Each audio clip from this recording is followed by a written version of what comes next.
Competent communicator, Vasilis.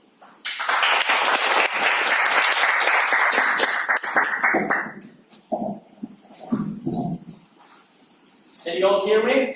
Yeah. Yes. So, choices that save my path. That's the fourth time I'm doing my icebreaker during Toastmasters. So I don't want to go in a lot of deep details about me, but I want to focus on some things that might also help you and your path in life. So how I came with that subject was during my meditation time in the morning. Usually I take that time to kind of contemplate a little bit of the thoughts and things that are going on around my life. And while I'm reading a lot of personal development books and a lot of business books, it popped up in my mind that during our life, the way that we are right now, the moment that we are now here, usually is defined by specific choices that we had in the past, even when we were very young, like 10, 15, 20 years old. And we are still defined nowadays from these choices. We are following these choices, we are following these patterns, and sometimes we don't even know why we do that. It's totally unconscious, the programming that we have been through, and we are following this path.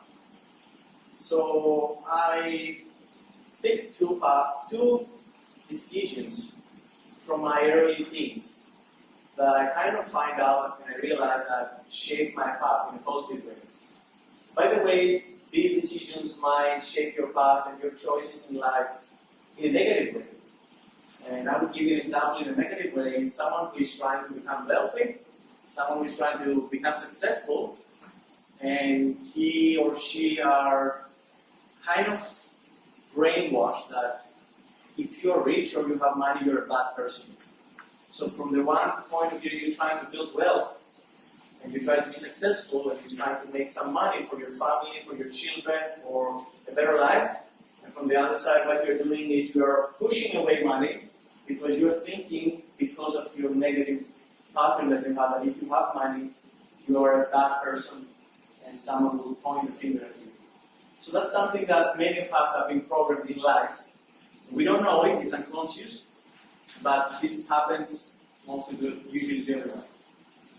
So here are two parts in my life that I remember that I made some conscious decisions, even though I was young, that still define me until now. I remember when I was 12 years old, I was working and supporting my father, because I'm coming from a low-class family, from a poor family. So my father was repairing cars. He was working in a car dealership and he was repairing cars that had accidents and the body parts around. And I remember I was 12 years old, and during my summer school break off, I would always join him for 3 months and working with him 8 hours per day. So I was a little boy like this, and I would go to the repair shop and I would like clean cars, take out parts. I knew all the tools and everything. And what happened is that the owner of that car dealership, he used also to bring his child at the dealership because it was a summer school break off. So his child didn't have anything to do. And I remember very clearly one day that I was on the 5th floor playing with the owner's child, like 12 years old boy. I was just having fun, playing with the ball and throwing the ball around. And my father called me that day and he said, look, you're not at his position. He cannot play with you. You are working, you're coming from a hard-working family. He is coming from the owner's family. You have to work to make your money. You have to work to be able to live and pay your bills. So at that day, as you imagine, I was 12 years old. I felt very, very uncomfortable. I was like very sad because I kind of made my father feel bad for me and not being proud of me. So at that day, I made a decision that I want to be like that guy.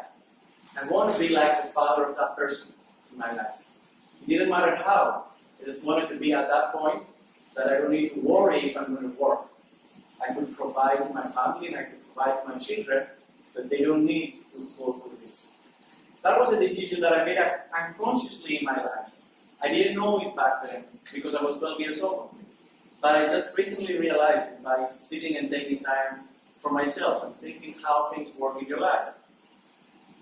Now, a second point is, when I was 17 and a half years old, I had just finished my exams to pass to go to the university in my country.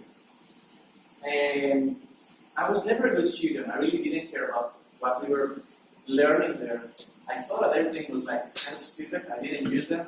I don't remember anything. I'm a college dropout also. So what happened is that 17 and a half years old, my father came one day. He was a very strong man. He's a very strong man and very strict. He loves us, but that's his style. And he came and he said, look, you had 3 months holidays after the school finished, and now it's time to go find a work.